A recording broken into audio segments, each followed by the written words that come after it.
On va replacer ce moment devant Dieu pour qu'il puisse eh bien, être là avec nous et qu'il puisse guider toutes choses. Donc tout à l'heure, ce matin, on a posé un peu les bases du projet, la vision en fait qui est un peu derrière. Parce que si je vous avais dit, j'ai un programme, c'est la prière et la lecture de la Bible, vous m'auriez dit, oui, on connaît.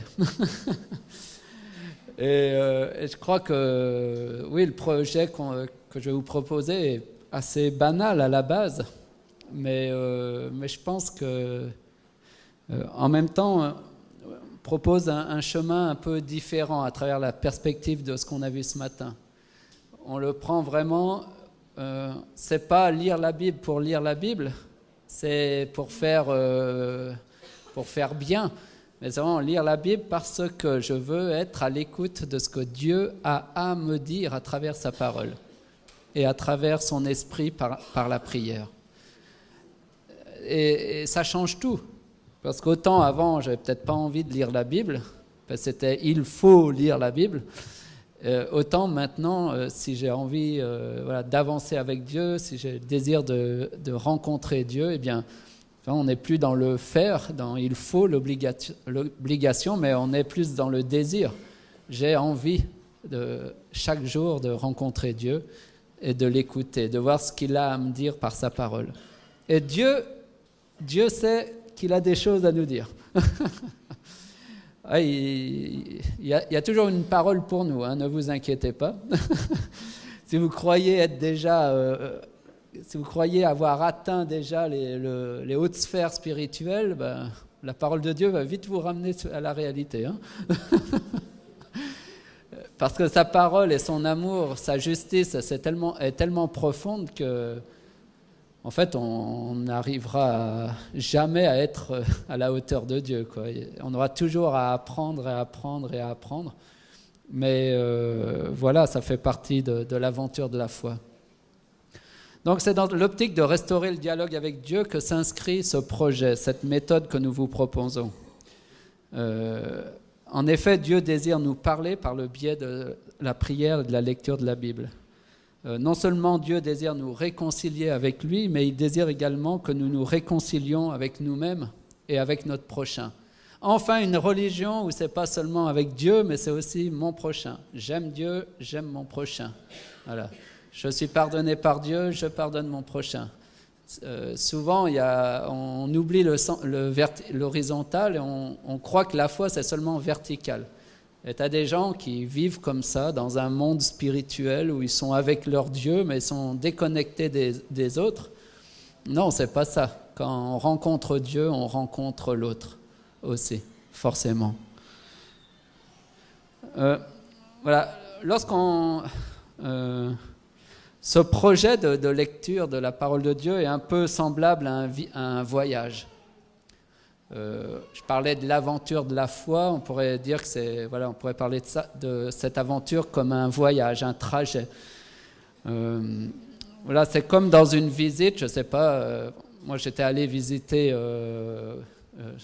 Rome avec ma femme, et puis, non, je vais prendre un autre exemple.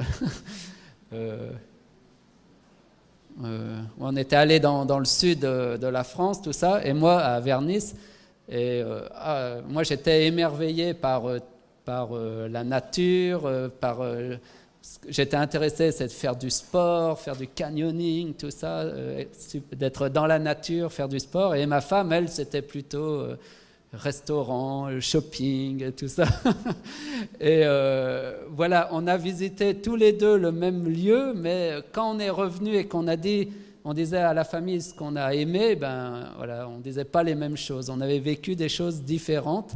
On était pourtant ensemble et tout, mais elle racontait les bons restaurants et tout, et moi je racontais le sport et tout, voilà. Donc la Bible, c'est un peu pareil. On croit la connaître, mais finalement, il y a toujours des choses à découvrir en fonction de là où on est, de notre sensibilité, de notre expérience. Parfois, vous avez lu Job et puis vous n'avez rien compris. Puis un jour, vous étiez au fond du trou, dans une détresse profonde, vous avez lu Job et ça vous a sauvé la vie. Voilà.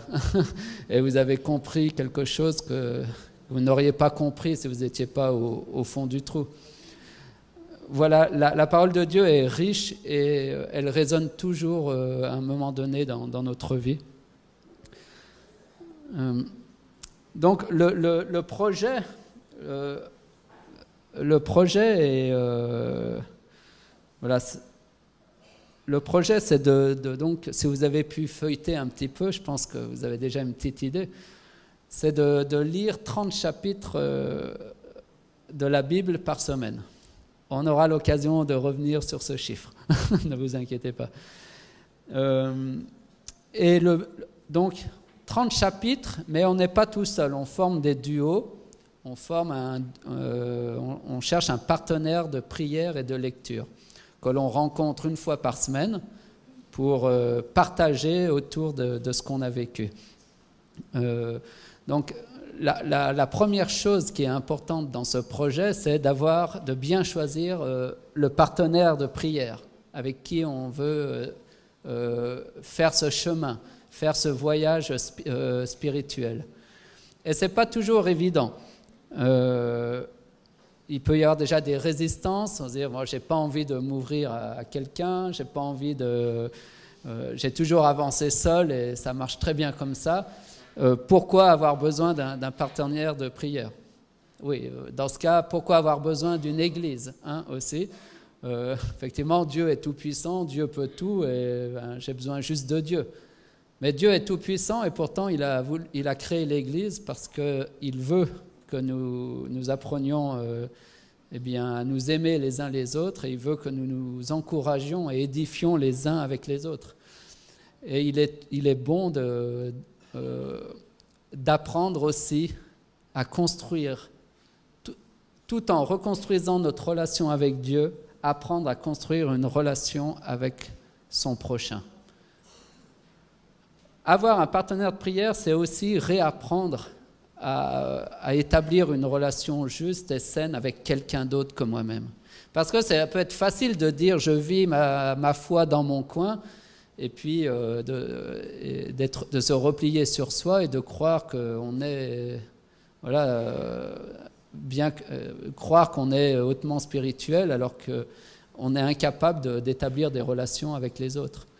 Donc Dieu veut aussi nous apprendre à restaurer nos relations avec notre prochain. Donc le fait d'avoir un partenaire de prière, ça aide déjà à se tourner vers l'autre et petit à petit à construire une relation de confiance. Donc vous voyez bien que le but, ce n'est pas de tout confier à son partenaire de prière d'entrée. Le but, c'est de construire une relation où petit à petit, on se révèle. Alors, on verra ça tout à l'heure.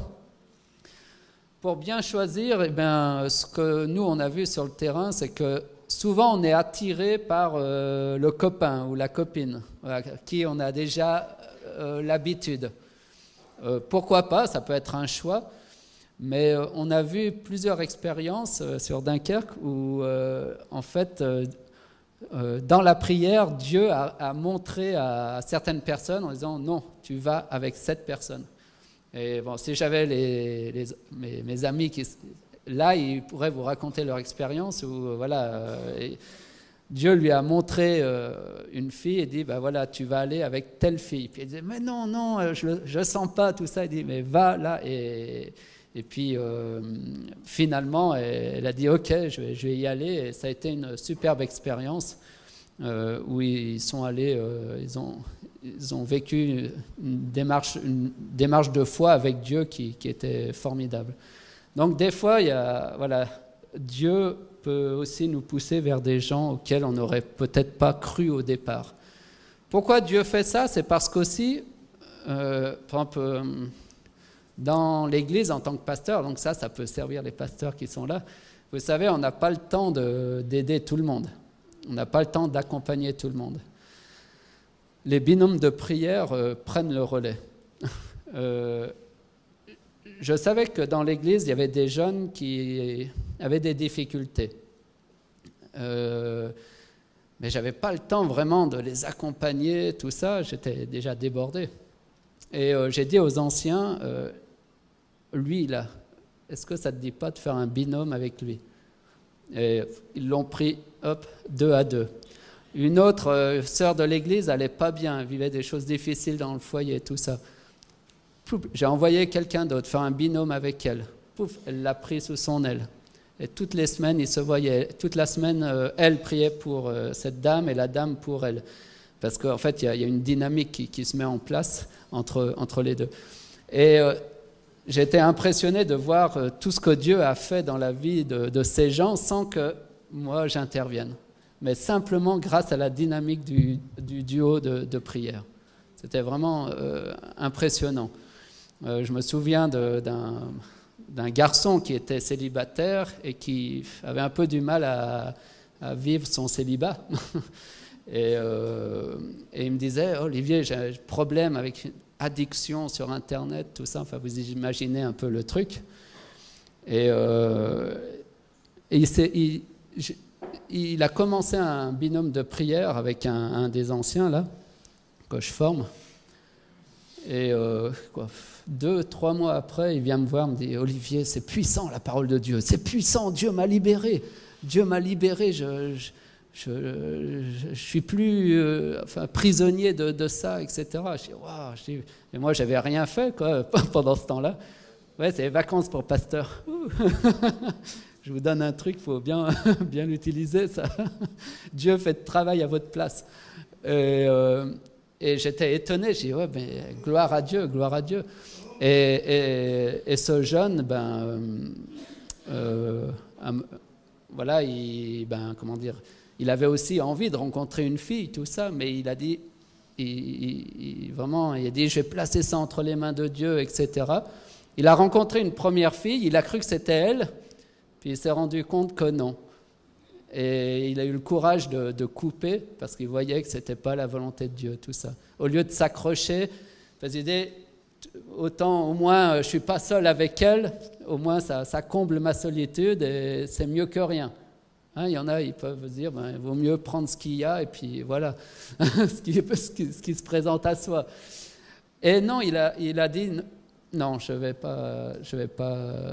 pas continuer. Il a rompu, la fille a cherché, il dit non, fini, non, je sais que ce n'est pas le projet de Dieu. Pourquoi il avait cette conviction? C'est parce qu'il était en relation avec Dieu. Et finalement, Dieu lui a mis une fille, il a rencontré une nouvelle fille et avec qui, je crois que ça se passe très bien et je crois que voilà, il y a quelque chose qui se passe pour lui. Dieu agit dans sa vie et c'est parce que jour après jour, il étudie la parole de Dieu. Et aujourd'hui, je peux vous dire, j'ai lancé un projet d'évangélisation. On n'est pas très nombreux, c'est une petite église, mais tous ceux qui sont dans le projet, c'est tous ceux qui font les 30 chapitres. Et ceux qui ne font pas les 30 chapitres, il y en a peut-être 10% qui sont dans le projet. Et les autres regardent de loin et en se disant, bon, il va se planter. Voilà. Et ce n'est pas un hasard, Et il y a vraiment un renouveau spirituel. Et je vous donnerai plusieurs exemples comme ça de ce que j'ai vu à travers l'action de Dieu. Donc, voilà, choisir son partenaire, ça peut être aussi, finalement, à un moment donné, pour aider. On voit quelqu'un en difficulté, on sent que Dieu nous dit, tiens, prends-la en main. Et c'est une sorte de coaching. Mais quand on choisit d'entrer dans la dynamique de prière, on est des partenaires d'égal à égal. Il n'y a pas l'ancien, le pasteur, il n'y a pas de titre. C'est d'égal à égal et on avance vraiment ensemble, avec le but de croître ensemble spirituellement. Et petit à petit, dans la relation, on fait tomber les masques. Mais vraiment petit à petit. C'est-à-dire qu'au début, quand on partage des choses, on peut dire des choses qui ne nous impliquent pas trop personnellement. Et petit à petit, confier peut-être des problèmes plus lourds et en fonction de la construction de la relation. L'idéal est de choisir quelqu'un que l'on peut rencontrer physiquement. Bon, peut-être vous, parce que, comment dire, moi je sais qu'une fois j'ai fait par Internet. C'était avec Skype, là, on était... il était à 500 km, c'était un très bon ami et tout, je voulais l'aider, enfin, je voyais qu'il passait par un creux, on a voulu faire ça, mais c'est compliqué parce que, voilà, 80% du message passe par le langage corporel non verbal. Et par téléphone ou Internet, ça casse pas mal la communication malgré tout, et c'est pas aussi simple.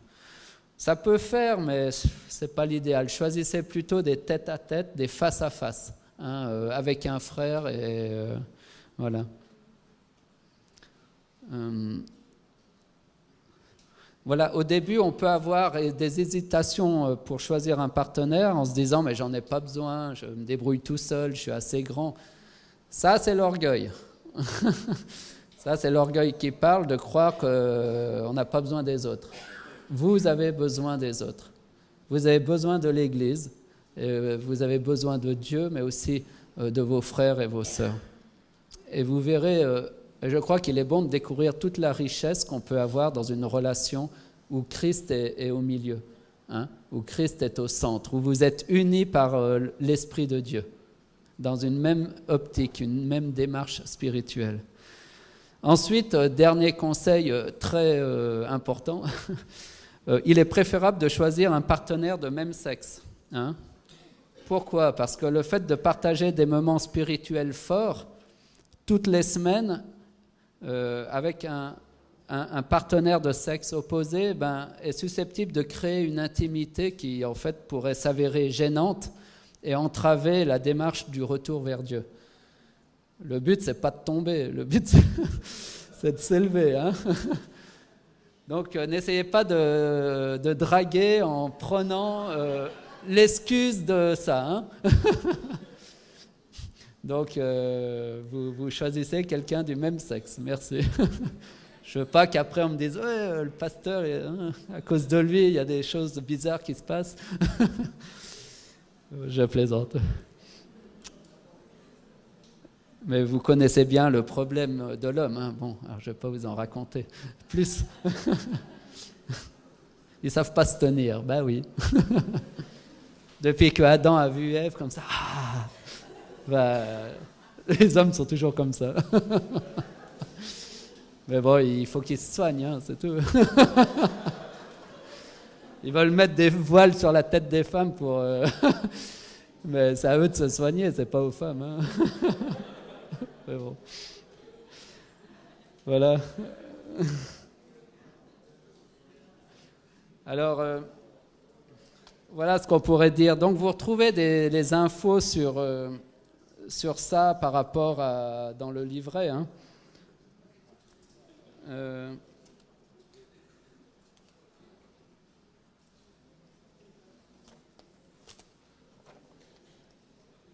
Voilà.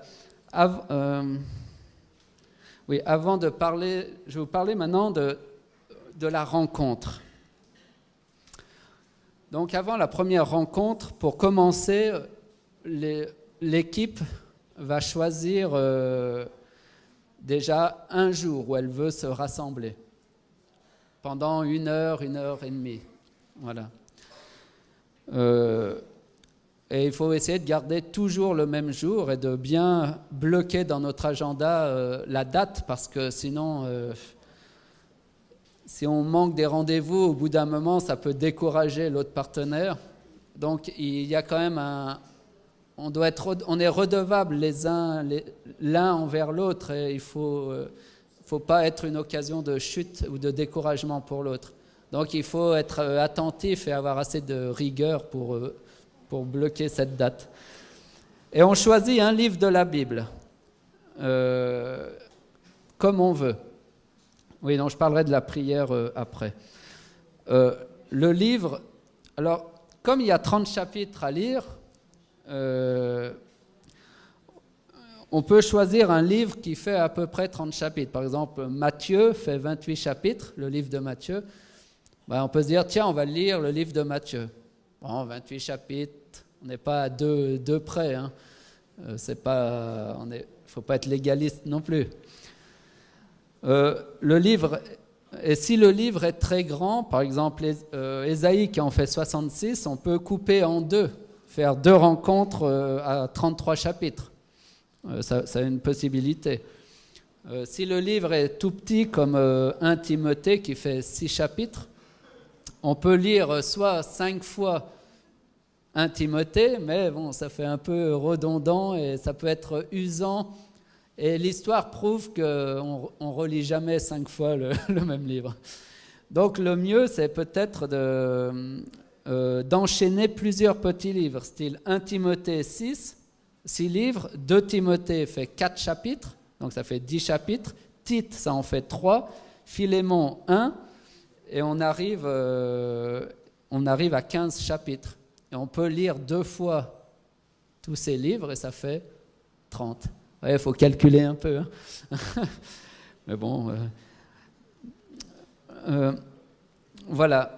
Avant de lire, donc, on se rend compte qu'une fois par semaine, ça veut dire que les 7 jours, enfin, on est tout seul pour lire la parole de Dieu.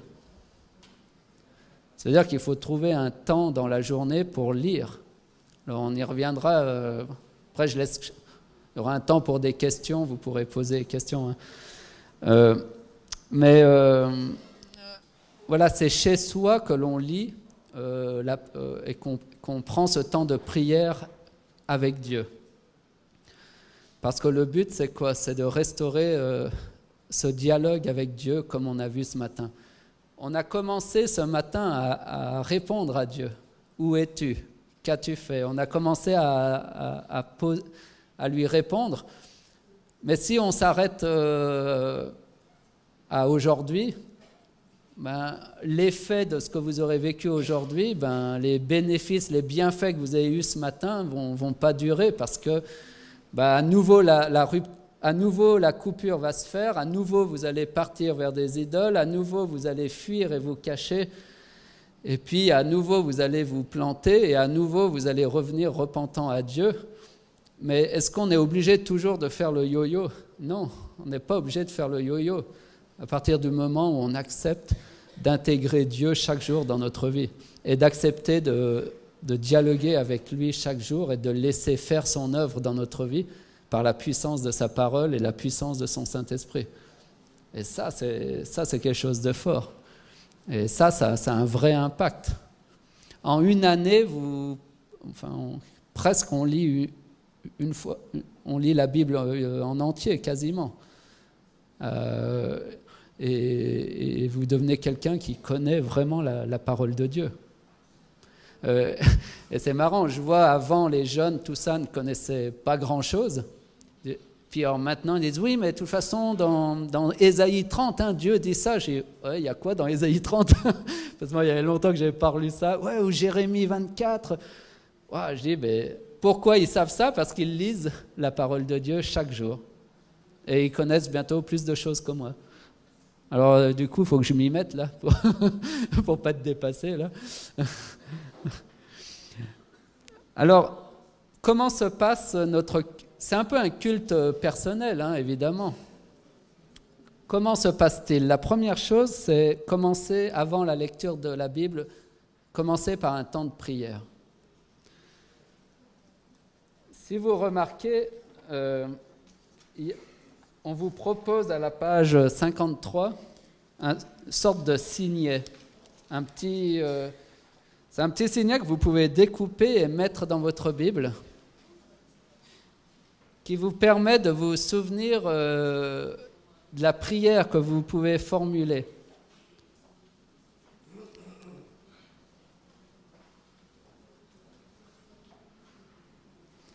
C'est ce qu'on a fait, c'est les 2 questions que Dieu pose à Adam et à Ève. Et finalement, ces questions-là, il peut nous les poser quelque part chaque jour. De prier ceci avant chaque lecture pour pouvoir bien garder à l'esprit ce qu'on est venu faire à travers cette lecture. Parce que vous verrez, il y a des dangers, il y a des déviances qui sont possibles.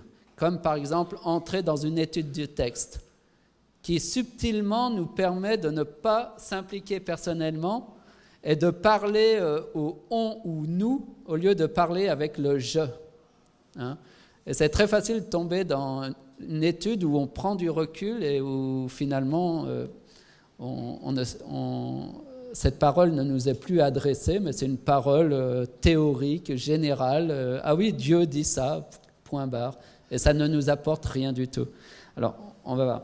Alors, Seigneur, à travers cette lecture de la Bible, premièrement, met en lumière mes ténèbres et ouvre mes yeux sur ma nudité. C'est la question, et là il y a deux choses que Dieu peut révéler. Ça peut être, voilà, comment te sens-tu?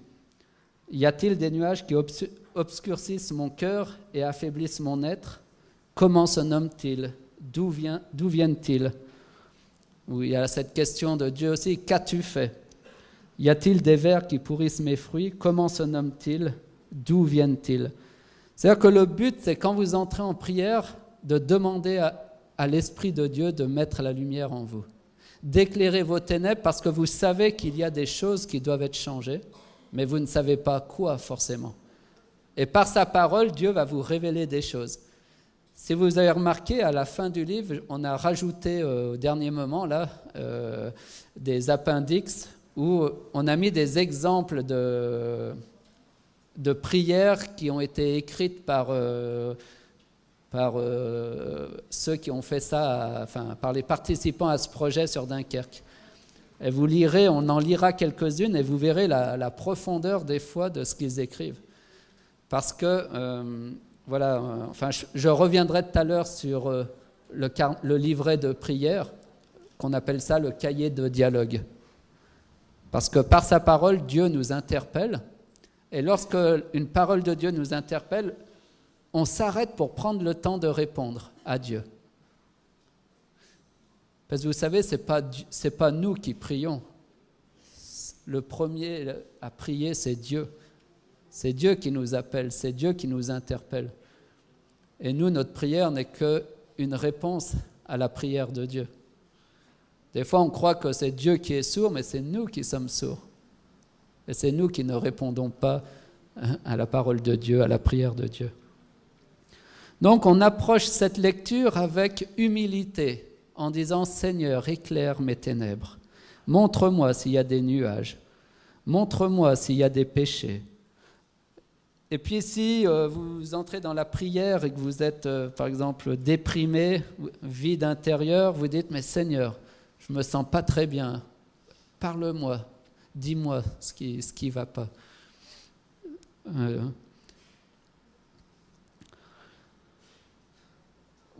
Deuxièmement, conduis-moi à la repentance et couvre ma nudité. Voilà, Seigneur, mets en lumière toutes choses, mais s'il te plaît, donne-moi un esprit de repentance pour que je sache accueillir ta parole et me laisser transformer. C'est vraiment très important de demander à Dieu de nous conduire à la repentance parce qu'à la base, nous résistons à Dieu. Et des fois, il y a des paroles dans la Bible que vous allez grincer des dents. Vous aurez beaucoup de mal à accepter d'être repris par Dieu. Mais si vous avez prié avec un esprit d'humilité et que vous avez dit « Seigneur, conduis-moi à la repentance », eh bien, Dieu nous aide à faire taire notre orgueil et nos résistances. Et couvre ma nudité. C'est-à-dire, vous priez aussi... Vous êtes capable de vous repentir parce que vous avez l'assurance du pardon de Dieu. Hein? L'assurance que vous pouvez vous dévêtir de vos idoles parce que Dieu est prêt à vous couvrir de son amour. Hein? Et le troisième point, c'est guide mes actes et mes pensées, c'est-à-dire transforme-moi, change-moi. Permets que mes pensées soient renouvelées en toi et que mes actes correspondent à te rendre gloire. Vous voyez le processus? Prière, je recherche la face de Dieu en toute humilité, je lui demande de mettre sa lumière dans ma vie. Et quand il éclaire quelque chose, quand il éclaire des ténèbres, eh bien, Seigneur, permette que je me repente et que je reçoive ton pardon. Et Seigneur, que tu puisses, troisièmement, me délivrer par ta puissance de ce péché, de cette mauvaise habitude, de ces mauvais réflexes que j'ai. Parce que, voilà, Dieu veut nous pardonner, mais ça ne s'arrête pas là. L'œuvre du Christ ne s'arrête pas là. Il veut aussi nous délivrer, nous faire entrer dans cette nouvelle vie. Et il est puissant, il peut le faire, il n'y a pas de doute. Voilà. Pendant la lecture, pour bénéficier au mieux des avantages de la lecture des 30 chapitres, il est important d'adopter une certaine méthodologie. Voilà. Comme on l'a vu ce matin, il est...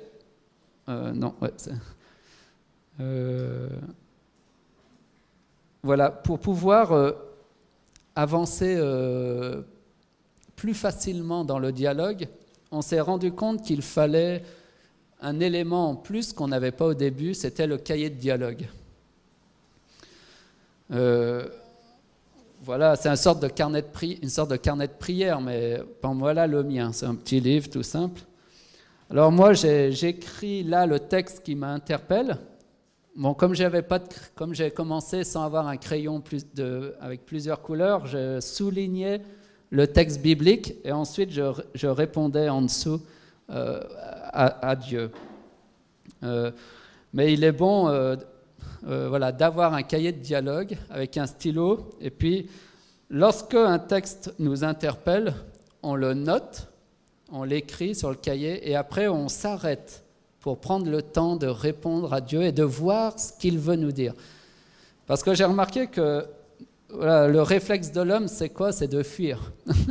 Et s'il y a un truc qu'on n'a pas envie de voir, eh bien, on va lire le texte, on va sentir que ce texte que Dieu veut nous dire quelque chose par cette parole, mais on va continuer le texte et on va passer à côté de ce que Dieu voulait vraiment nous dire. Parce qu'on a prié que Dieu nous interpelle. Et quand vous lisez 5 chapitres, c'est pas par jour, c'est pas tous les chapitres qui vous interpellent. Mais à un moment donné, vous lisez quelque chose, puis là, il y a quelque chose. L'Esprit de Dieu vous interpelle sur ce texte. Après, il faut se poser la question, mais pourquoi ce texte et pas les autres? Si Dieu vous interpelle sur ce texte, c'est parce qu'en fait, il veut vous parler. Que ce texte a quelque chose à vous dire pour vous aujourd'hui. Et c'est ainsi que Dieu peut nous parler chaque jour à travers sa parole. Alors, on s'arrête, on prend son cahier, ça prend un peu de temps, c'est vrai, et on écrit dans une couleur le texte biblique, et ensuite on répond. Et vous verrez qu'en écrivant, vous allez écrire des choses étonnantes. Dieu va vous parler, vous dire des choses et c'est vraiment fort. Si vous voulez, on peut prendre quelques textes dans l'appendice. Par exemple, à la page 68. Comme ça vous donne un peu une idée de la dynamique.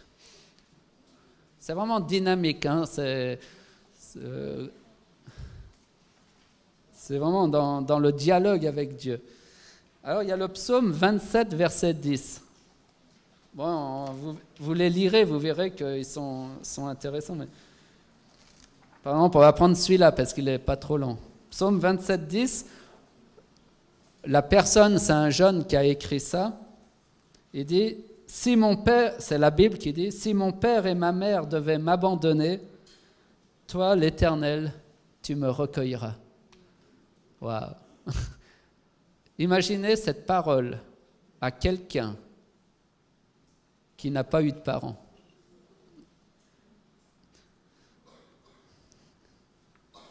Regardez la réponse qui va être faite.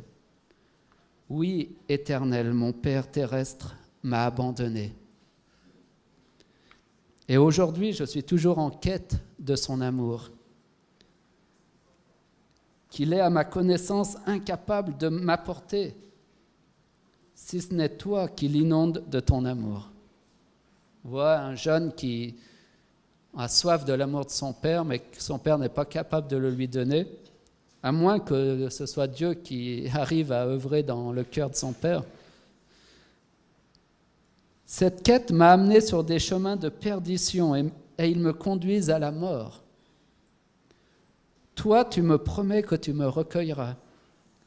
Aide-moi à m'accrocher à cette promesse et ainsi à renoncer à l'impossible. Il est en train de réaliser qu'il doit faire le deuil de son père parce que tant qu'il s'accroche à cet amour impossible, il ne pourra pas avancer dans la vie.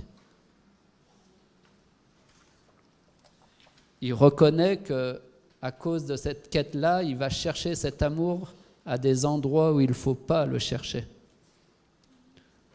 Car je suis constamment insatisfait et vide à cause de ces idoles que je me suis créées. Et là, on avait dit qu'on devait prier pour être amené à la repentance. Et voilà l'esprit qui amène ce jeune garçon à la repentance. Pardon pour celle-ci. Pardon parce que le péché de la chair me souille et me sépare de toi. Aide-moi à faire le deuil de la recherche de l'amour de mon Père terrestre et ainsi à ne compter que sur toi, Père céleste. Merci pour ta patience et ton amour pour moi. Amen.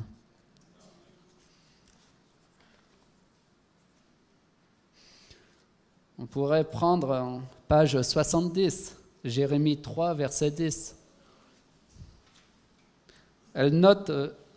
Cette personne note cette phrase qui l'interpelle lors de sa lecture. Vous savez, souvent les gens me disent « Oh, l'Ancien Testament, machin, tout ça », mais je crois que ceux qui lisent la Bible aujourd'hui, dans notre projet, ils préfèrent l'Ancien Testament que le Nouveau. C'est très riche l'Ancien Testament. C'est simplement parce qu'on n'a jamais vraiment lu qu'on ne s'en rend pas compte. Toi, l'infidèle, tu n'es pas revenu à moi, du moins pas de tout ton cœur, seulement du bout des lèvres. Waouh. Est-ce que nous serions revenus à Dieu avec un cœur partagé, du bout des lèvres? Et voilà ce qu'elle dit. Mes résistances me retiennent à écrire cette phrase. Intéressant, hein? Elle voit cette phrase, elle sait que ça lui parle, mais elle a peur de l'écrire parce qu'elle a peur d'admettre, d'être nommée l'infidèle qui n'est pas revenu de tout son cœur à Dieu. C'est dur d'entendre ça. Elle hésite à écrire cette phrase parce que si elle l'écrit, ça veut dire qu'elle va reconnaître que cette phrase la concerne. Et vous verrez, des fois, des textes vont vous interpeller, vous allez hésiter. Je dis non, je ne peux pas écrire ça. Et on va résister. Mais si on a prié pour que l'esprit de repentance, comme on a vu au début, vienne, eh bien on va céder, grâce à Dieu. Qui crois-je être? Quelqu'un de fidèle envers toi?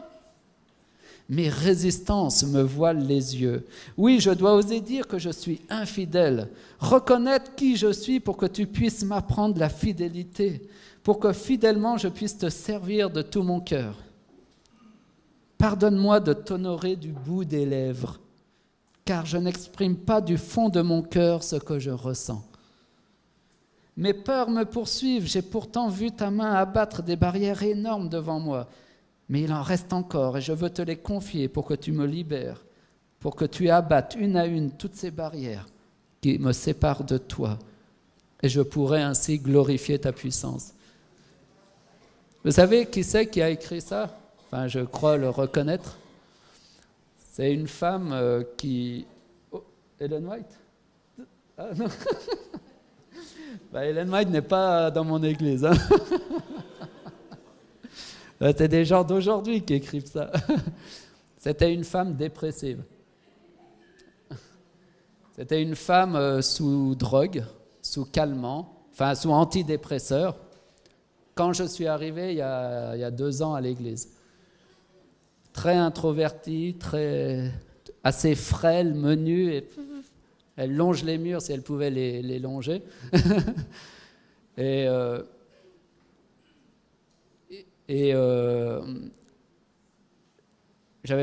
comment dire, comme moi je suis en vacances, j'envoie toujours les autres faire le travail à ma place. Je vous ai dit, déléguer, hein. C'est ce que je fais. Et j'avais dit à une des anciennes filles, je dis, va avec elle, accompagne-la. Mais vous savez, c'est facile, il suffit de faire ça, on n'a pas besoin de formation. C'est la parole de Dieu qui fait le travail.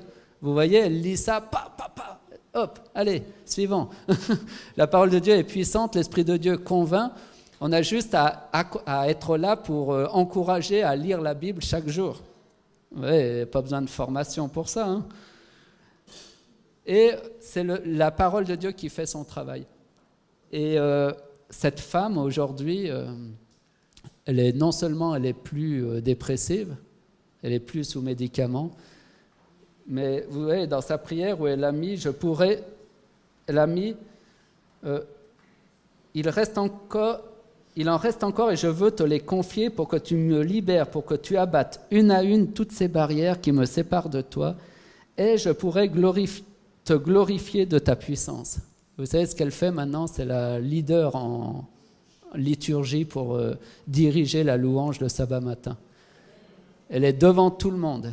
Elle ne paye pas de mine, mais elle a vécu une expérience avec Dieu. Elle a une passion pour glorifier le nom de Dieu. C'est beau, hein, c'est beau. Quand vous voyez ça, vous êtes touché, quand vous dites « Waouh !» Cette personne qui était au bord du gouffre, qui était accablée par la souffrance. Elle avait été abandonnée par son mari avec ses jumeaux, tout. Dieu l'a restaurée par sa parole. Dieu a fait tomber toutes ces barrières de peur qu'elle avait.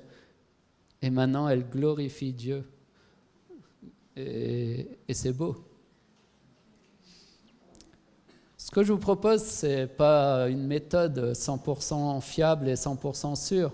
Ce n'en est qu'une parmi tant d'autres. C'est les principes plus que la méthode que vous devez retenir, c'est-à-dire la prière et la parole de Dieu. On vous propose une dynamique où je vois que ça fait des effets. Ce livre est tombé dans les mains d'une ancienne adventiste qui ne venait plus à l'église. Et elle est allée chez sa sœur qui fréquentait l'église. Et elle est tombée dessus, elle l'a pris, elle l'a lu et elle a dit à sa sœur adventiste qui va à l'église mais qui ne l'avait pas lu, mais c'est formidable. Elle dit c'est ça dont j'ai besoin, je dois revenir vers Dieu et je veux renouer le dialogue avec Dieu. C'est la foi qui compte. Ce projet-là ne marche qu'avec ceux qui veulent vivre par la foi, qui veulent faire confiance à Dieu, qui sont prêts à se mettre à nu devant Dieu. Si vous avez peur et que vous préférez vous cacher, ce sera difficile d'entrer dans ce projet-là. Voilà comment on approche. Vous voyez, ce n'est pas une étude de texte. On n'est pas là à comparer les versets, à étudier des thèmes. On lit la parole, comme ça, comme elle vient. Et vous verrez, c'est très intéressant de lire beaucoup de chapitres parce qu'en fait, ça permet aussi de lire dans le contexte et tout et d'avoir une vision plus large. Mais il y a toujours un moment donné où un texte vous arrête, vous interpelle et vous amène à réfléchir et à l'appliquer à votre vie.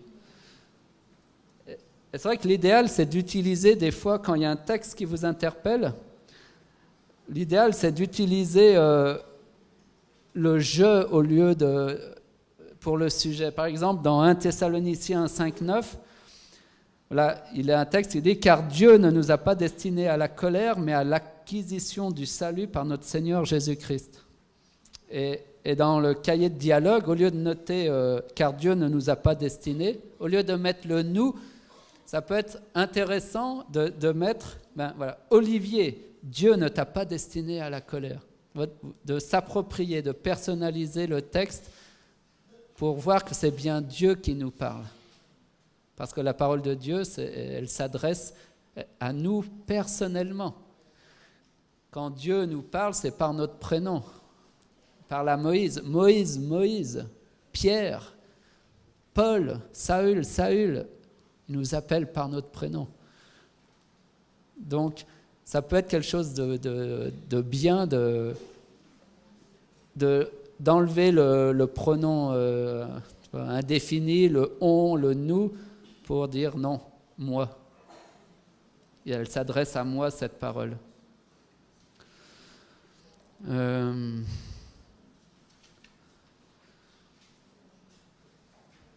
Voilà, donc en rouge, vous pouvez écrire le texte biblique et en bleu, votre prière de remerciement et de repentance, si nécessaire. Ou ça peut être une prière d'investigation. C'est-à-dire, ouais, Seigneur, tu me montres ça, je ne comprends pas tout, mais aide-moi à comprendre. Montre-moi d'où ça vient. Parce que des fois, par exemple, vous allez lire un texte sur la colère, vous êtes quelqu'un de colérique, le texte va vous interpeller, vous allez prendre conscience que c'est mal, vous allez vous en repentir, mais vous sentez qu'il faut que le travail aille plus loin, que vous devez être aussi libéré de cette colère pour marcher dans une nouvelle vie, en nouveauté de vie. Et là, la prière peut être « Seigneur, tu m'as montré ça. Si tu m'as montré ça, c'est que tu souhaites m'en délivrer. » Dieu, soyez heureux quand Dieu vous montre un péché parce que ça veut dire que si vous le montre, c'est qu'il a déjà le projet pour vous en sortir. Dieu, ce n'est pas quelqu'un de sadique. Il n'est pas là pour vous dire « Regarde, tu es quelqu'un de violent » et dire ben, « Maintenant, débrouille-toi ». Il te dit « Regarde, tu es violent. Ouvre les yeux. » L'Esprit de Dieu met la lumière sur notre problème. L'esprit de repentance est là. « Oui, Seigneur, je suis un homme violent. » C'est dur de dire ça. C'est dur d'admettre qu'on est violent. Vous savez, ça peut être physique, mais aussi par la parole. Hein. Blou, blou, blou, blou. On peut casser et détruire des gens par notre parole parce qu'on est dur et sec. Moi, dans mon église, il y en a un, il est dur, méchant. Mais ce qui est terrible, c'est qu'il ne s'en rend pas compte. Et il prend la parole de Dieu, les textes d'Ellen White, et et il t'assomme avec ça.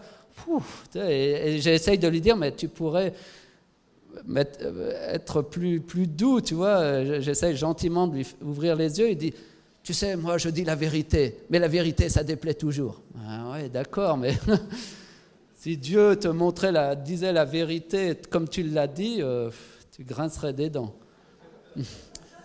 Dieu est bon et il sait nous dire les choses, mais il sait aussi nous les dire avec amour. La vérité fait mal, alors il faut au moins savoir prendre des gants pour la dire. Et cet homme-là, il est convaincu qu'il n'y a rien à changer dans sa vie, que c'est nous les problèmes, que nous qui ne sommes pas capables d'entendre la vérité. Et voilà. Donc une fois que la prière l'esprit de repentance est là, on a besoin aussi de délivrance. Et moi, ce que j'aime, c'est que si Dieu me montre que voilà, je suis quelqu'un de violent, eh bien, ça veut dire aussi, s'il me le montre, c'est que je suis qu'au départ d'un processus de guérison et de délivrance. Et que je peux déjà me réjouir de ce que Dieu a prévu, un plan pour me sauver et me libérer. Sinon, il ne vous dirait pas ça. Il ne vous dit pas ça pour vous casser ou vous faire mal, il dit ça pour vous sauver. Et le point de départ, c'est déjà qu'on accepte et qu'on ouvre les yeux. Et après, Dieu va nous conduire dans la libération. Il y aura des combats, il y aura des luttes, des rechutes, mais tant que vous gardez la foi dans la promesse de Dieu, eh bien vous verrez s'accomplir la délivrance dans votre vie parce que vous vous confiez à un Dieu puissant qui tient parole. Vous voyez la puissance de la parole à l'œuvre, la puissance de l'Esprit. Vous voyez là comment les deux se combinent, à la fois le Saint-Esprit qui nous touche, qui nous convainc de péché, l'Esprit de repentance et cette parole de Dieu qui vient, qui résonne en nous.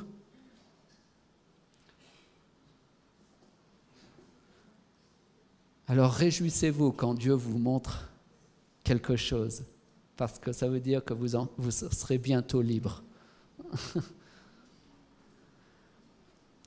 Alors, donc je vous invite à lire les différents textes. Vous voyez la profondeur de ces textes? Enfin, je veux dire, c'est des laïcs, c'est pas des pros qui écrivent ça. C'est des gens tout simples, quoi. Mais ils sont inspirés, sont touchés par Dieu. Je sais pas, on pourrait prendre la journée à les lire, ils sont beaux, mais je vous laisse le soin de le faire. Par exemple, moi, dernièrement, la dernière que j'ai faite, là, ça tombait bien. C'était c'était le 15 février. C'était quand? Il n'y a pas longtemps, ça. Hier. Ah ben voilà, hier. Et je lis le livre des Actes en ce moment, et je tombe sur Acte 20, verset 19, et la phrase c'est « J'ai servi le Seigneur comme un... » C'est Paul qui dit « J'ai servi le Seigneur comme un esclave en toute humilité, dans les larmes, au milieu des épreuves, etc. » Et ça m'a interpellé, peut-être parce qu'on est en train de parler de ça dans la formation. J'ai servi le Seigneur comme un esclave, en toute humilité. Après, j'ai écrit « Seigneur, cette parole sera ma devise ». Ça m'a vraiment percuté. Je dis « Te servir comme un esclave », en grec un doulos, qui a renoncé à ses propres droits, renoncé à son honneur pour t'obéir et te servir dans la foi, l'amour, l'humilité et l'obéissance.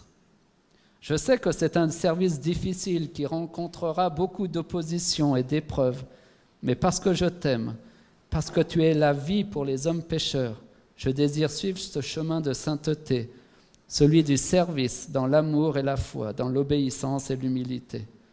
Garde-moi dans l'épreuve lorsque le mal se déchaîne sur moi, dans sa violence, ses accusations, ses mensonges, ses trahisons. Et dirige-moi toujours à toi. Et j'ai terminé ma prière. Chaque jour, on peut être interpellé par la parole de Dieu et vivre des choses fortes avec Dieu. Parfois, c'est des choses qui changeront votre vie. Parfois, ce seront juste des choses qui vont vous apprendre un peu plus sur Dieu ou sur qui vous êtes. Mais dans la Bible, il y a de tout pour tous les problèmes. Vous savez, il y a deux gros problèmes chez l'être humain. C'est sa quête d'amour et sa quête de justice. J'aime le message adventiste parce qu'il prend bien les deux en compte. Aujourd'hui, on parle toujours de l'évangile, de la grâce, de l'amour. Dieu est amour, Dieu est ton copain, ton ami. Oui, c'est vrai. Mais aujourd'hui, dans un monde avec tant de violence, tant de méchanceté et d'injustice, les gens ont besoin de justice. Il y a plein de victimes dans ce monde qui réclament justice. Et je peux vous dire que quand j'accompagne des gens en études bibliques, ce n'est pas tant l'amour qu'ils recherchent la plupart, c'est la justice. J'ai subi ça, on m'a violé, on m'a fait ci. Je n'arrive pas à pardonner parce que je réclame justice. On a toujours présenté le pardon comme la grâce. La grâce, oui, mais c'est qu'un aspect. Si je parle de la croix comme la grâce, c'est qu'un aspect de la croix. À la croix, c'est aussi la justice de Dieu qui se manifeste pour nos péchés. C'est le sacrifice, c'est la justice de Dieu. On doit apprendre aux gens que Dieu est juste et que Dieu est leur juge, celui qui les défendra. Et quand je discute avec ceux qui lisent les 30 chapitres, ils notent énormément de versets sur la justice de Dieu. Pour ne pas se faire vengeance eux-mêmes, mais d'accepter la justice de Dieu dans leur vie. Faire confiance que c'est Dieu qui jugera toutes choses et qu'eux, ils ne doivent pas chercher à se venger, mais laisser Dieu être le juste juge. Alors, ils lisent des tas de versets. Quand vous lisez l'Ancien Testament, c'est riche au niveau de la justice. C'est très riche. Et ils se nourrissent de ces paroles et ça leur permet d'apprendre à pardonner.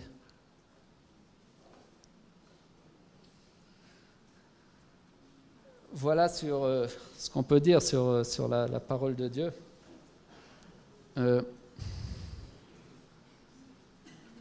Voilà, alors comment se déroule une rencontre? L'idéal est de se rencontrer, comme je vous ai dit, une fois par semaine. Ainsi, cela permet de lire les 30 chapitres dans la semaine, soit 4, 5 par jour.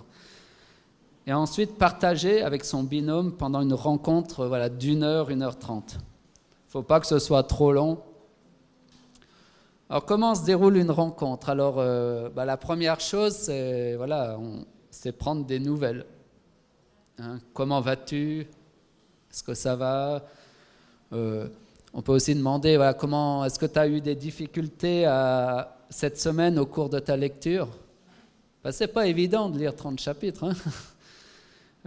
As-tu évolué sur tel point? Parce que l'autre fois, tu m'avais dit que tu avais du mal avec telle chose. Est-ce que ça va mieux? Voilà, on prend des nouvelles. Voilà.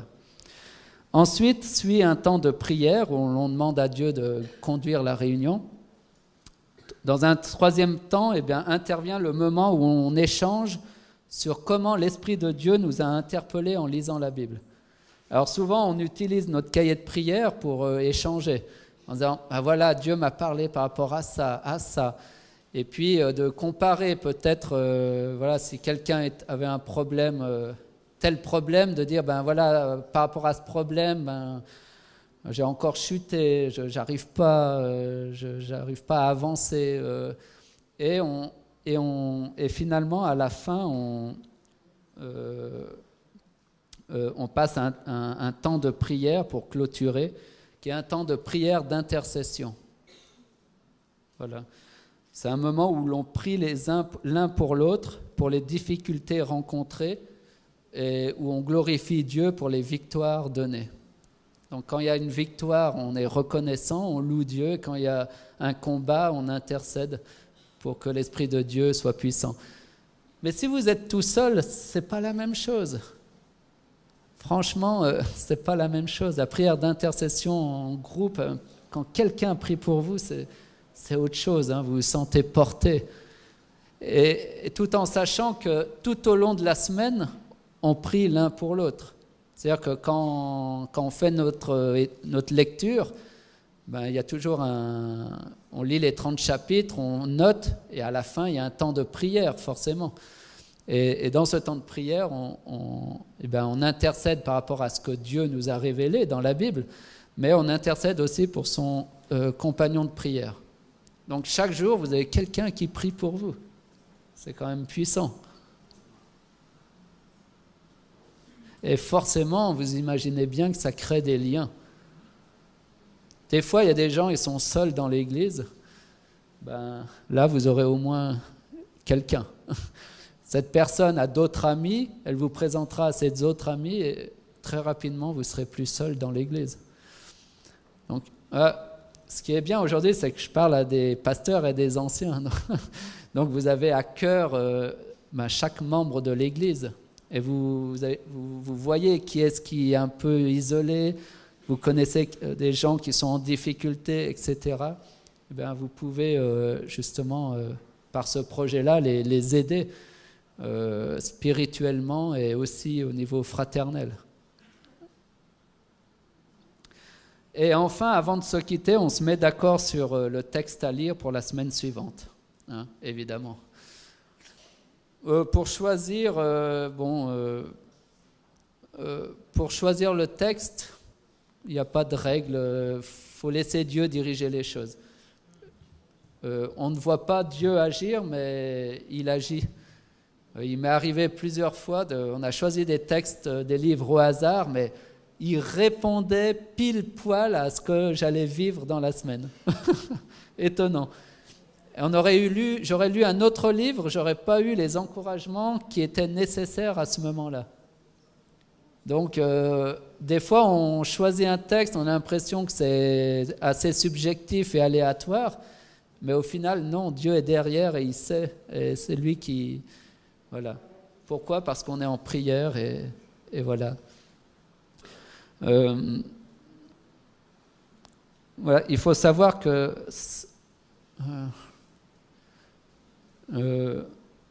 quand on passe des moments de trouble et d'épreuve, ça aide beaucoup de lire la parole de Dieu. Il y a un texte que je voulais voir. Voilà, dans page 69, quelqu'un qui a écrit ça.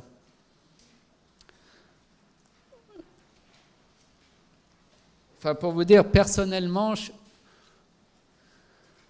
Dieu bénit beaucoup, mais vous savez, le diable, il m'en met plein la vue. Hein. Il s'acharne, et par moments, c'est dur. Et si je n'avais pas eu la parole de Dieu pour traverser certains moments, je ne sais pas si je m'en serais sorti aussi vite que ça. Et heureusement que j'avais les yeux sur la parole de Dieu chaque jour, au quotidien, et que je priais chaque jour, parce que Dieu me donnait des paroles d'encouragement. C'était incroyable.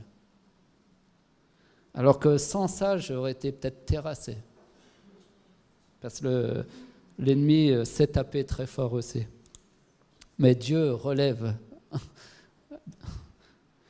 Regardez ce qu'a écrit cette personne. Voilà. Habakkuk 1 et Habakkuk 3. Ouais, c'est même, on voit que c'est rapide la réponse là. Jusqu'à quand, ô Éternel, j'ai crié? Jusqu'à quand, ô Éternel, j'ai crié et tu n'entends pas? Là, elle met sa prière, sa réponse.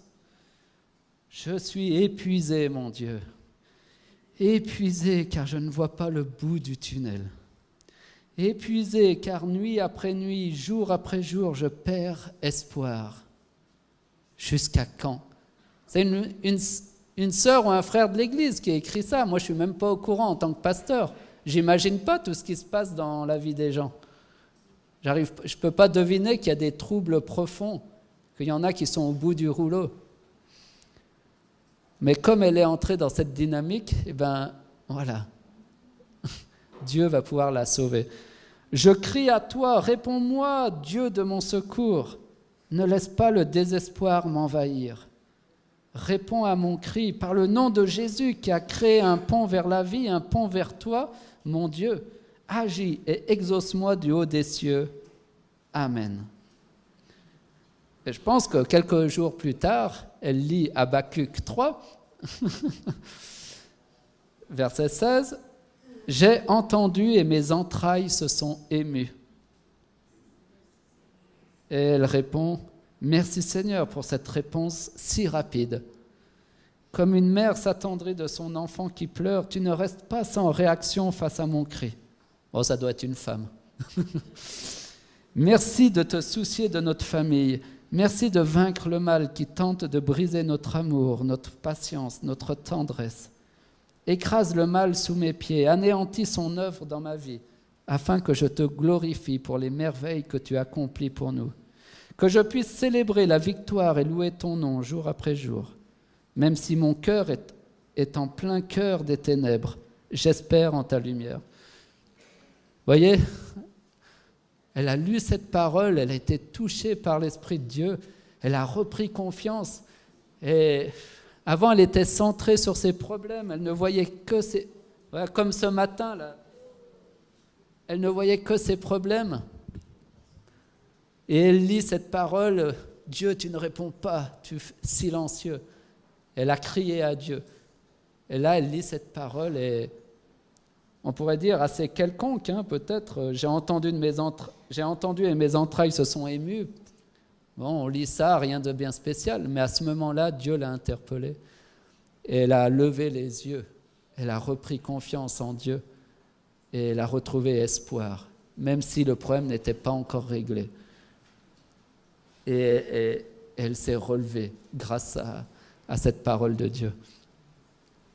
Vous savez, ce qui marche, ce n'est pas la prière. Ce qui marche, c'est la prière de la foi. C'est ça qui déplace les montagnes. Je me souviens d'une expérience, je racontais à quelqu'un tout à l'heure, où à un moment donné, je priais, mais ouais, je priais comme ça, replié sur moi-même. « Oh Seigneur, oh, tout va mal. » Tu sais, à regarder son nombril. Et puis à un moment donné, c'est comme des jérémiades. Et à un moment donné, c'est comme si Dieu m'interpelle et il me dit, mais Olivier, t'appelles ça une prière? J'ai dit, hein, quoi? Il dit, mais et c'est comme si Dieu me disait, mais qu'est-ce que tu veux que je fasse d'un truc pareil? Qu'est-ce que tu veux que je fasse d'une prière pareille? Je peux rien en faire, tu pleures sur toi-même, c'est pas une prière, tu as les yeux fixés sur toi, sur tes problèmes, tu te lamentes, mais tu n'as pas les yeux fixés sur moi, tu as les yeux fixés sur toi. Qu'est-ce que tu veux que je fasse d'une prière pareille? Ouais, je crois que des fois c'est ça. On prie, mais Dieu ne sait pas quoi faire avec des prières comme ça parce qu'elles n'ont aucune consistance, aucun fond. Et à ce moment-là, je me suis ressaisi, je dis, ouais, c'est vrai, Seigneur, je pleure sur moi-même, j'agis comme si mes problèmes étaient plus grands que toi, Seigneur, mais toi, tu es plus grand que mes problèmes.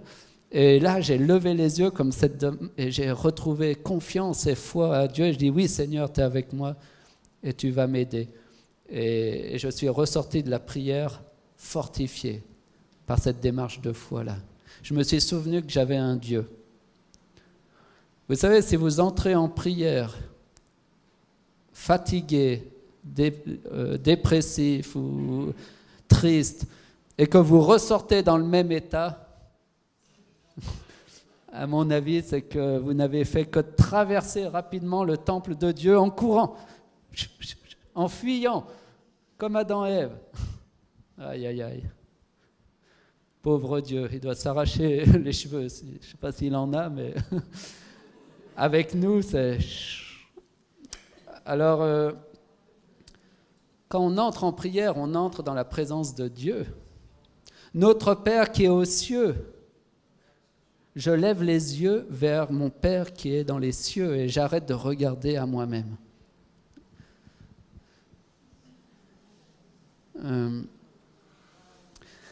Voilà, quelques petites questions techniques. Est-ce que, il nous était arrivé de faire non pas des binômes, mais des trinômes avec trois personnes. Mais on a rencontré pas mal de difficultés avec ça, parce que, le fait d'être trois, déjà le temps d'échange est beaucoup plus long. Hein? Quand on échange à deux, c'est plus court, évidemment. Et souvent, à trois aussi, il arrivait souvent qu'il y en ait un qui ne vienne pas. Alors du coup, il fallait annuler, et puis ça retardait un peu les choses. Donc pour diverses raisons, on s'est rendu compte qu'il valait mieux rester sur deux.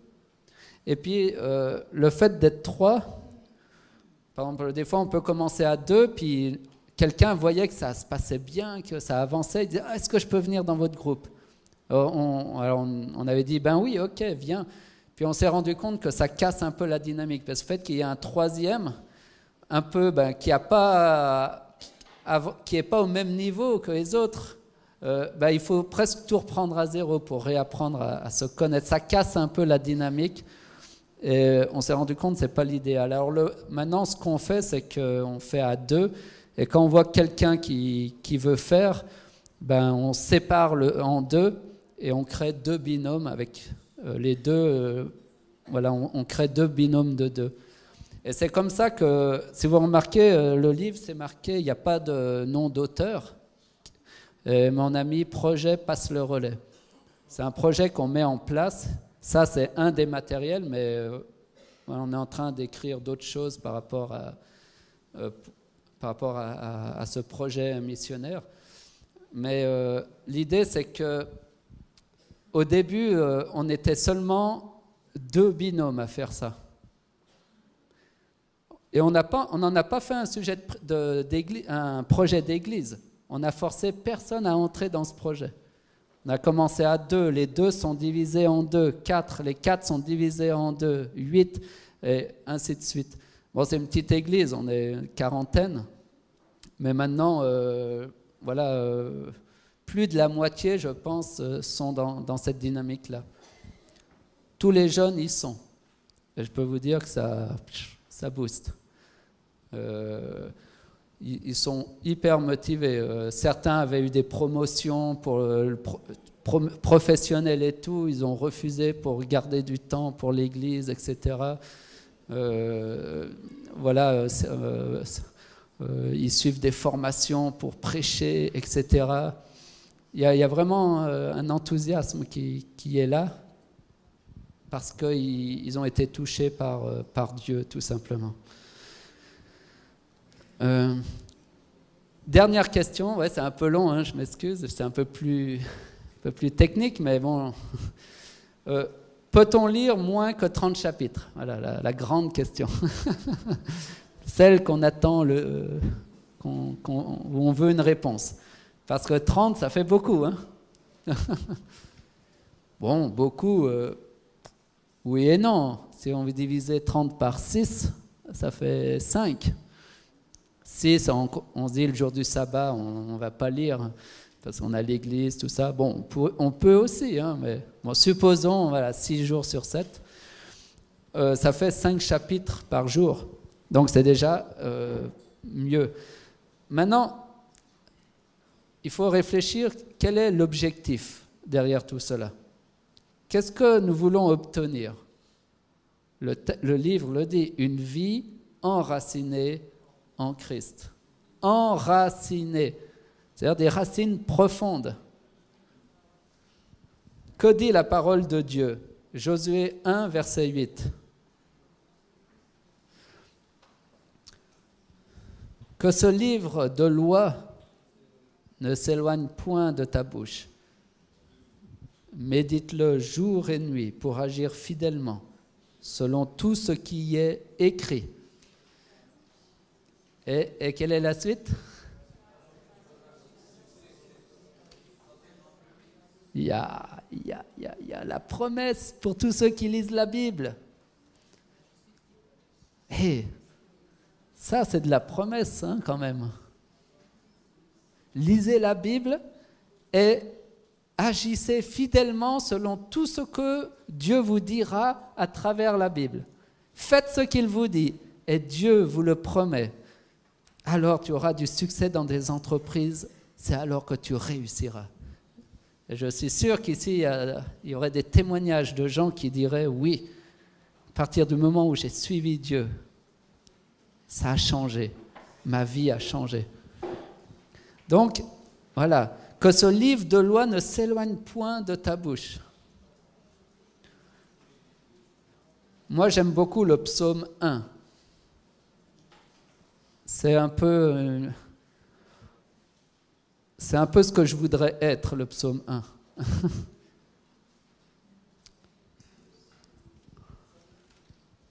Psaume 1, versets 1 à 3.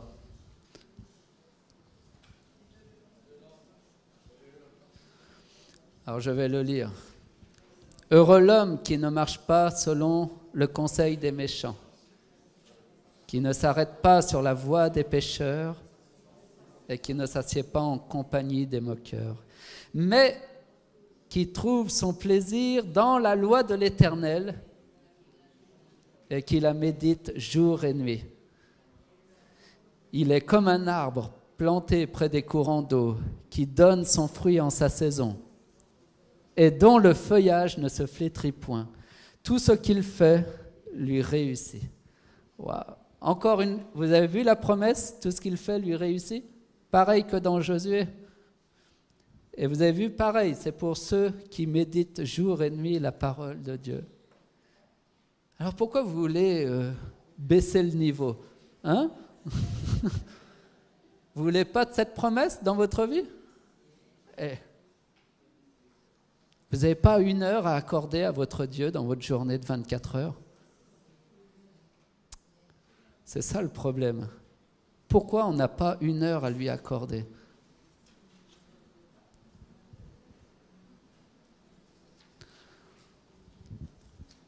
Il y a plusieurs dangers à baisser le standard. Bon, vous pourriez me dire, oui, mais pourquoi pas 27 chapitres, 25 ou 20? Voilà, on est parti sur 30 par rapport à un livre qu'on avait lu où l'auteur proposait 30 chapitres. On a essayé avec 30 et on a vu que ça portait de bons fruits, donc on a gardé le chiffre 30.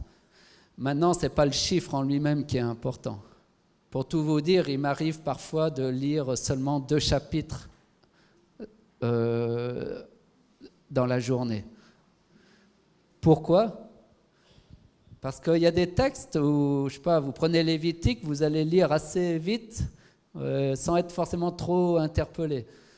Et encore, j'ai eu des surprises. Mais il y a des livres qui sont tellement profonds que, par exemple là, le livre des Actes, j'arrive pas à avancer très vite parce que y a plein de textes qui m'interpellent. Alors à chaque fois, j'écris, et je passe mon heure à écrire et j'ai fait seulement 1 ou 2 chapitres. Puis après, mon heure est finie, j'ai plus trop le temps pour continuer. Mais est-ce que c'est grave ? Non, c'est pas grave. L'important, c'est que j'ai eu ce temps avec Dieu où j'ai été interpellé par sa parole, où j'ai été nourri par sa parole. Et ça se passe pas tout le temps. La plupart du temps, je garde mes 5 chapitres. Vous voyez, il ne s'agit pas d'être borné 5, mais il ne s'agit pas non plus d'être laxiste et de se dire oui, bon, ça, parce qu'il y a plusieurs risques. Le risque de, finalement, de petit à petit, du découragement. On a vu que les groupes où ça a baissé, ben, en général, ils ne sont pas allés bien loin. Parce que finalement, l'impact de la parole de Dieu fait moins son effet. On lit moins, on passe moins de temps, et au final, on vit moins de choses avec Dieu.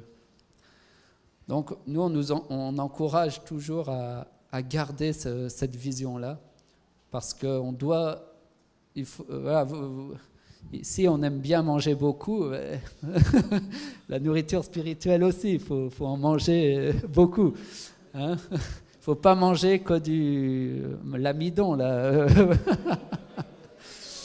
Voilà, il faut que vous ayez le même appétit pour la parole de Dieu. Comme je disais ce matin, la tragédie, c'est qu'il faut le reconnaître. On a vécu tellement longtemps loin de Dieu, sans Dieu, qu'on a même des habitudes de vie où on a appris à se passer de Dieu, où on a appris à vivre sans Dieu, par nous-mêmes, pour nous-mêmes. Et du coup, des fois, à un moment donné, un frère me disait « mais j'arrive pas à être persévérant. J'ai un problème de persévérance. » Et pour tout vous dire, le problème de persévérance est le problème numéro 1 dans ce projet-là. Il y a toujours des tas de choses pour nous détourner de ce temps avec Dieu. J'ai pas le temps, trop fatigué, et ci, et ça. Vous verrez, il y aura toujours plein de choses pour vous détourner de cette heure-là avec Dieu. Et à un moment donné, il disait, mais ça vient d'où ? Pourquoi j'ai un problème de persévérance ? Et je lui dis, mais t'as toujours un problème de persévérance ? Il me dit, ben ouais, je suis pas de nature persévérante, tout ça. J'ai dit, oui, je sais plus de quoi il était passionné, lui. Oui, il aimait bien jouer au Scrabble, tout ça, sur Internet, machin, avec d'autres et tout. Et je lui dis, mais pour tes rendez-vous de Scrabble, t'es toujours à l'heure ou pas ? Il dit, il dit, oui, effectivement, je rate pas les rendez-vous de Scrabble. J'ai dit, donc tu vois, par moment, tu sais être persévérant, tu sais être à l'heure, tu sais... J'ai dit, le problème, c'est pas la persévérance. Le problème, je crois, c'est que tu n'es pas très motivé, en fait, de passer du temps avec Dieu. Là, ça l'a vraiment surpris. Je dis, quoi, hein ? Puis après, il m'a dit, mais... Il dit, ouais, t'as raison, c'est ça. Il dit, t'as raison, il y a eu comme l'esprit qui lui a parlé, il dit, je crois que j'aime pas passer du temps avec Dieu.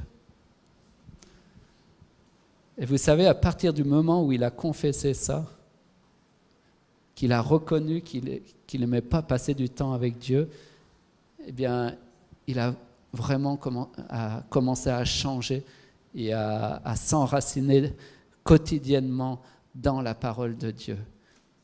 Pas nuit et jour, vous voyez, là c'est nuit et jour, moi je vous demande juste 1 heure. Hein. Mais je pense que la méditer jour et nuit, c'est que le matin, j'ai cette parole et toute la journée, j'ai le temps de la méditer, de la mâcher pour qu'elle porte des fruits.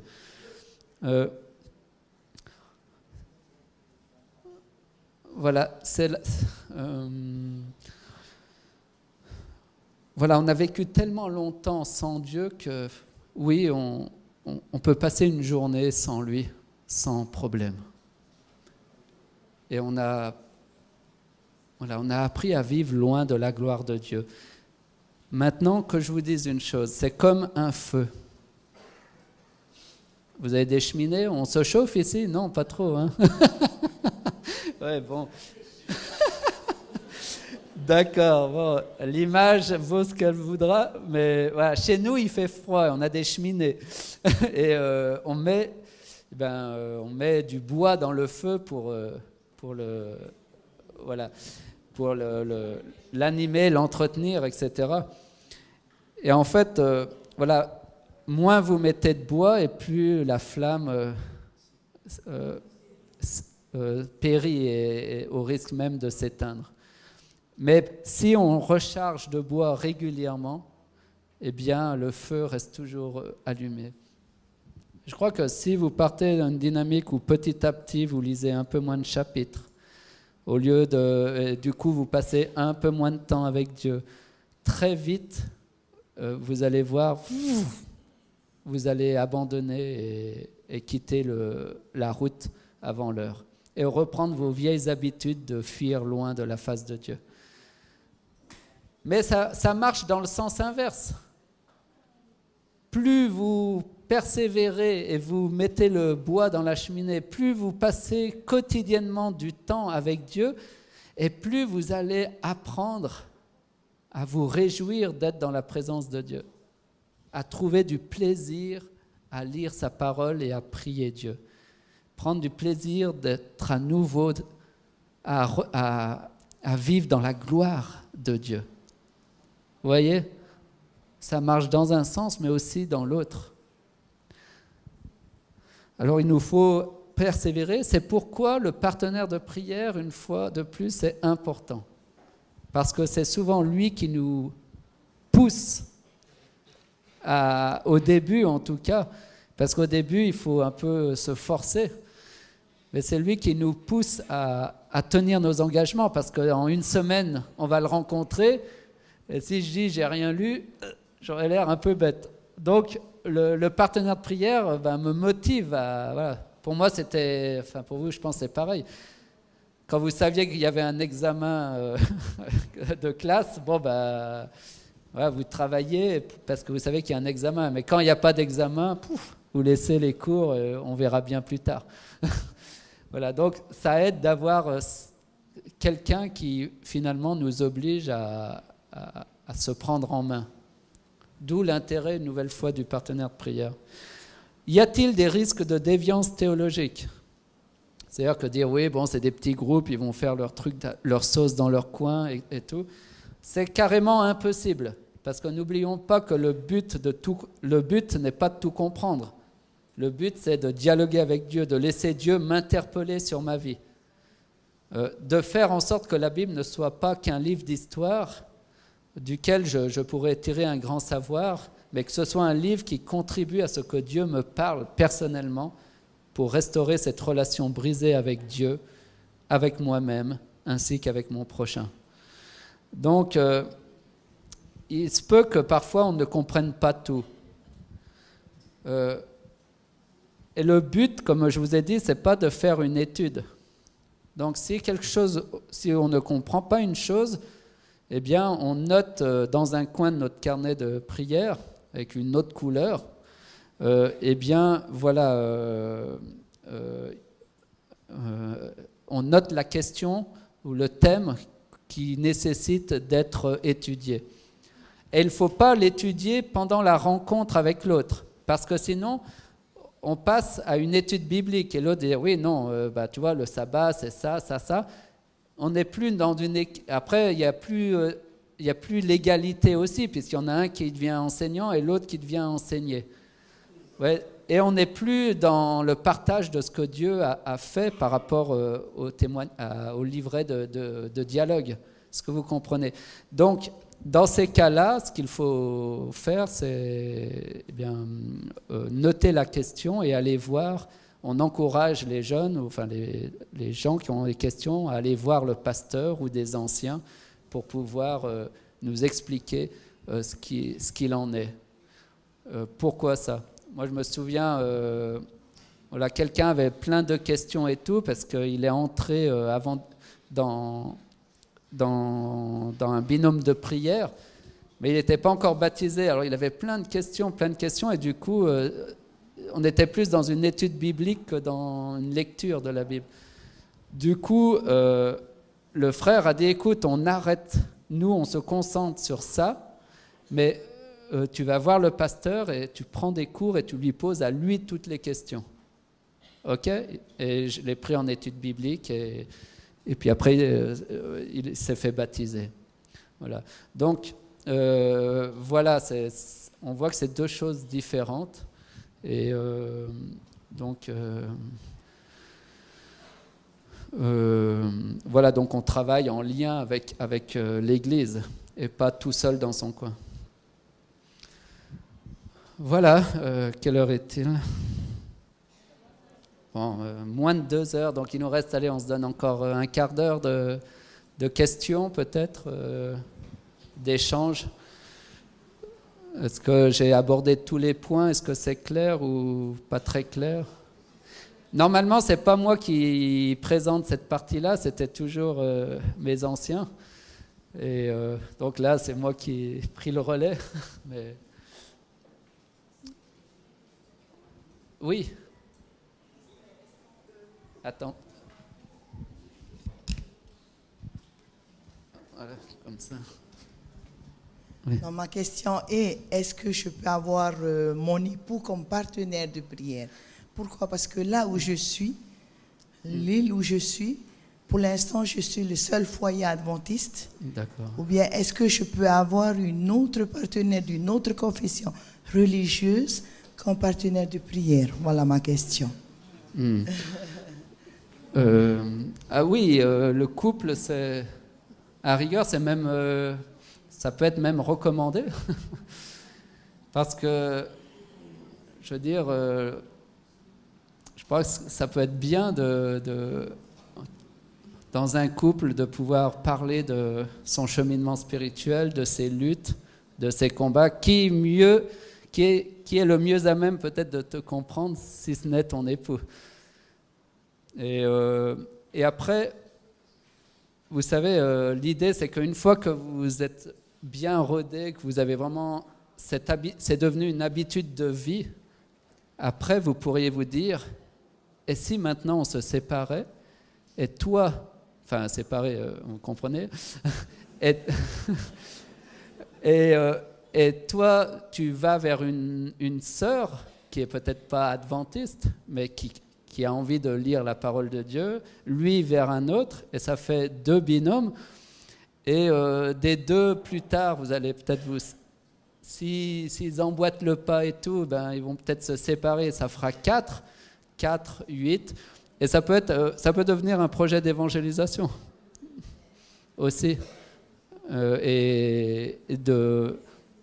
Voilà, ça, en 2 ans, vous pouvez facilement avoir plusieurs groupes binômes qui fonctionnent. Par contre, voilà, il faut bien se rappeler que ce n'est pas une étude biblique.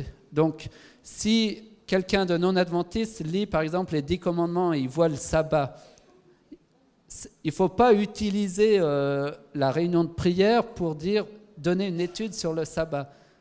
Mais tu dis, par contre, si tu veux, on se prend un autre moment, samedi, tu viens et je t'explique ce que c'est. Comme ça, c'est dans un autre cadre, tu vois. Et vous verrez, la parole de Dieu agit par elle-même. Et les gens peuvent se convertir seulement en lisant la parole. Est-ce que d'autres questions ?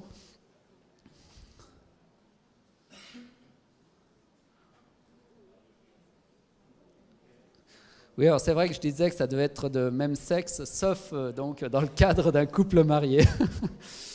Voilà. Oui. Ben, n'hésitez pas, c'est le moment où il faut poser les questions. Hein. Ce que j'ai saisi, le binôme, il se rencontre une fois par semaine pendant 1 heure et demie. Voilà. Et le moment de la lecture des 30 chapitres dans la semaine, c'est chacun individuellement dans la journée. Oui, c'est chacun individuellement, chez soi ou au travail, dans la journée. Mais pendant la rencontre de 1 heure et demie, une fois par semaine, c'est là qu'ils vont les deux, le binôme va se débattre. Oui, c'est là où ils se rassemblent dans un lieu et échangent sur les lectures qu'ils ont eues et sur ce qu'ils ont vécu avec Dieu. Ok. Alors en général, on utilise pas mal le carnet de prière et dire voilà, j'ai lu ça, ça m'a fait penser à ça, etc. Puis il y a une dynamique qui se crée. Et vous savez, des fois, de pouvoir parler de ces problèmes à quelqu'un, ça fait vraiment du bien. On se sent soutenu, fortifié. Voilà. Mais là, tout au long de la semaine, on avance tout seul, oui. On prie les uns pour les autres. On n'est pas tout seul en tant que tel. Ah, oui. Mais voilà, bon, après, ça n'empêche pas de donner un coup de fil, de s'assurer que l'autre va bien s'il passe un moment difficile. Mais sinon, c'est une rencontre personnelle avec Dieu à un moment donné de la journée. Moi, c'est le matin parce que ça me semble être le meilleur moment. Donc, je me lève 1 heure plus tôt. Une chose importante, je dirais ça pour les pasteurs. Moi, je suis pasteur et on parle de la Bible toute la journée. Prépare des sermons, des prédications, pour la réunion de prière. On pourrait se dire, mais voilà, on est tout le temps dans la Bible, à quoi ça me sert de passer encore du temps là-dedans? Mais j'ai vu que c'est vraiment très différent entre une étude de la Bible que je prépare pour les autres et ce moment où c'est un temps pour moi, personnellement, où Dieu me parle pour moi. Et c'est un tête-à-tête avec Dieu personnel. Et là, Dieu me parle et me dit des choses à moi. Et c'est vraiment différent. Enfin, je ne sais pas comment expliquer, mais c'est pas la même chose que de préparer une étude biblique ou un sermon. Parce qu'en fait, cette lecture, elle s'adresse à mes besoins personnels. Et que souvent, on le fait un peu... Bon, ça nous interpelle aussi, hein, évidemment, ça nous travaille, mais je crois que ça ne vaut pas un temps qui est vraiment pour soi. Voilà. Comme des fois, on a besoin de courir, de prendre un petit temps pour soi, ben voilà, au niveau spirituel, je crois que c'est un peu la même chose. Il y avait des questions? Oui. On a notre diacre de service qui peut servir.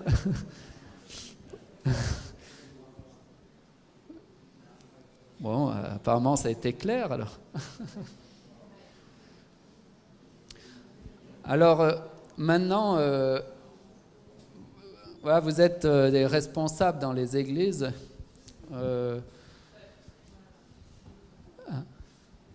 D'accord, ben, je vais terminer ce que je dis avant. Ce qu'on a remarqué pour que la dynamique prenne dans une église, il faut qu'il y ait des leaders qui... comment dire? Par exemple, à Dunkerque, tout a commencé grâce aux 2 anciens qui ont lancé. Ils ont fait 2 binômes, après les 4 témoignaient, après du coup il y en a eu 6, 8, 10, 12, etc. C'est-à-dire qu'il faut un noyau chez vous.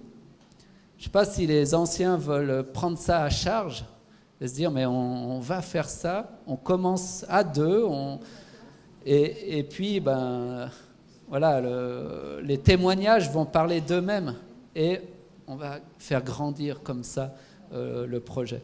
On n'est pas obligé de dire voilà maintenant tout le monde doit faire ça, c'est un projet d'église. C'est quelque chose qui doit être fait sur la base vraiment du volontariat. Il faut que les gens aient envie de faire ça, sinon ça ne marche pas. Et d'avancer avec les gens qui ont envie. Il y aura des sceptiques, et les sceptiques vont toujours regarder comme ça, Et ce sera le témoignage des binômes qui va faire qu'ils auront envie d'entrer. Mais si vous voulez que le projet prenne de l'ampleur dans votre église, si vous croyez que c'est un projet qui vaut le coup et que ça vaut le coup de lancer ça, s'il y a des leaders de jeunesse, il faut que vous commenciez par vous-même et il faut un noyau qui persévère et qui prenne ça à cœur pour le développer dans leur église.